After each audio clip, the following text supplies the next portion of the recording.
The Collins family has a strong, deep-rooted commitment to Maine, represented by their decades of service to the University of Maine system, the University of Maine, and the people of the state. There are 3 generations of Collinses who have chaired the University of Maine Board of Trustees, and there are 4 generations of Collinses that have graduated from the university. This commitment to serve, or passion to serve, community and civic engagement, I think that's what makes our nation great, and they understand this. It's in their DNA.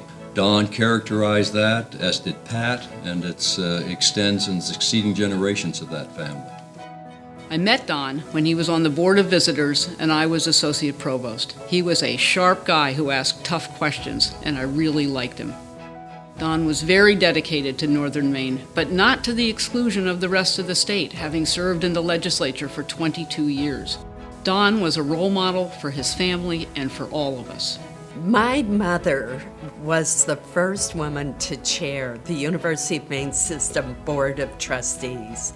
When you're on the university board of a state university, you have the students, you have the professors, you have the college presidents, you have the legislature, and you have the parents. So it is sometimes hard to satisfy all these different groups. I did say to my family, don't ever go on a state university board. Go on college boards, but not a state. It's too hard, and you see how that worked out. My brother Sam has chaired the University of Maine System Board of Trustees for several years during very difficult times because of budget constraints. And I wanted to make sure that the good stewardship that has had was continued, and whatever I might be able to do to help with that, I thought it was important. He does a much better job than I ever did. He's much more patient.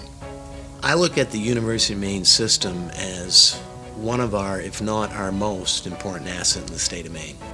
And if you look at the infrastructure and you look at the opportunity that it creates for somebody from Fort Kent to Machias to Farmington to USM, it is critically important for the future of the state of Maine. My mother and I are very proud of his leadership and of his carrying on the family legacy. Sam works tirelessly for his community and for his state.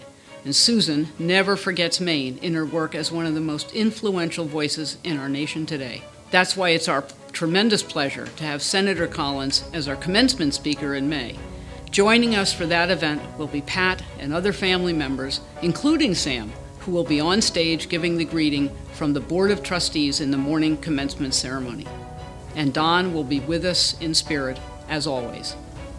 Our state faces many vexing challenges at the moment. Many of our communities are suffering, our rural communities, and the civic fabric of our communities is going to hold us together. The Collins family is a wonderful example of that, and we would all do well to emulate what they have done in their community of Caribou and in Aroostook County, throughout the state, and even nationally.